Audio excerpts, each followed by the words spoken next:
ఈరోజు జగనన్న తోడు అనే కార్యక్రమం 8వ విడత కార్యక్రమం జరుగుతూ ఉంది. పరిస్థితి ఎలా ఉంటుంది, వీళ్ళ బ్రతుకులు ఎలా ఉంటాయి అనేది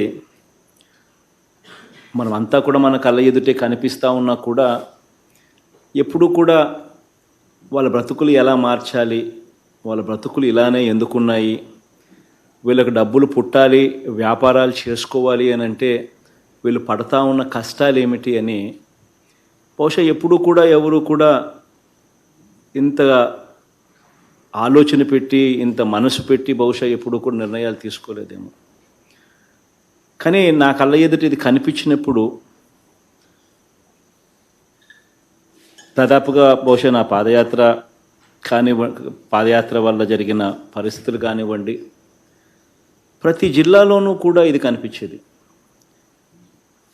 అప్పు కావాలి అని అంటే, వ్యాపారాలు చేసుకోవాలి అని అంటే కనీసం ఒక 1000 రూపాయలు వర్కింగ్ క్యాపిటల్ కోసం ఏదైనా కూరగాయలు కానీ, ఏదైనా పనిముట్లు కానీ ఏదైనా తెచ్చుకోవాలి అని అంటే, ఏది తెచ్చుకోవాలన్నా కూడా ఒక 1000 రూపాయలు వర్కింగ్ క్యాపిటల్ కింద తెచ్చుకోవాలి అని అంటే 1000 రూపాయలు ఇచ్చేసరికి ఒక 100 రూపాయలు అప్పటికప్పుడే కట్ చేసుకొని సాయంత్రానికి మళ్ళీ తిరిగి 1000 రూపాయలు మళ్ళీ వడ్డీ మళ్ళీ డబ్బులు అసలు తీసుకునే పరిస్థితి. అంటే దాదాపు 10 రూపాయలు వడ్డీ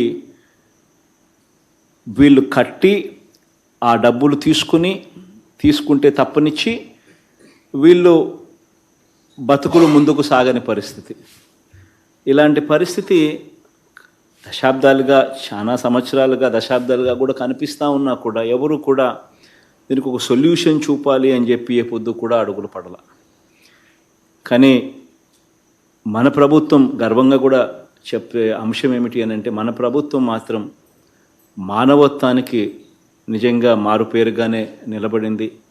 మనం అధికారంలోకి వచ్చిన వెంటనే ఈ పరిస్థితుల గురించి బ్యాంకర్లతోనూ కూడా మాట్లాడడం, బ్యాంకర్లను కూడా ఈ కార్యక్రమంలో ఇన్వాల్వ్ చేయించడం, బ్యాంకర్లను కూడా కాన్ఫిడెన్స్లోకి తీసుకొని ఒక 10,000 రూపాయలు కనీసం వాళ్లకు ప్రతి ఒక్కరికి కూడా ఎటువంటి గ్యారంటీలు లేకపోయినా కూడా ఇచ్చేట్టుగా వాళ్ళకు అరేంజ్మెంట్ చేయడం. ఆ అరేంజ్మెంట్ చేయడమే కాకుండా ఆ మొత్తం వడ్డీ భారాన్ని వాళ్ళు సకాలంలో కరెక్ట్గా కట్టేట్టుగా వాళ్ళని మోటివేట్ చేస్తూ, అలా కడితే మొత్తం వడ్డీ భారం మొత్తం రాష్ట్ర ప్రభుత్వమే భరిస్తుంది అని చెప్పి ఒక భరోసా కల్పించి ఆ అడుగులు ఆ దిశగా వేయించడం, ఇవన్నీ కూడా చేస్తూ ఈరోజు 8వ దఫా కింద ఈరోజు ఈ కార్యక్రమం జరుపుకుంటా ఉన్నాం.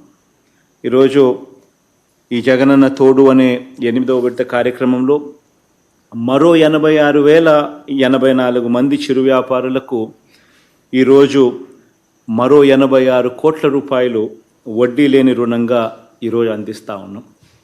ఇదొకటే కాకుండా ఈ 86,000 మందితో పాటు గతంలో ఈ స్కీమ్ ద్వారా రుణాలు పొందిన 3,09,000 మంది చిరు వ్యాపారులకు 332 కోట్ల రూపాయలు రుణాలను రెన్యువల్ కూడా ఈ సందర్భంగా కూడా చేస్తూ ఉన్నాం.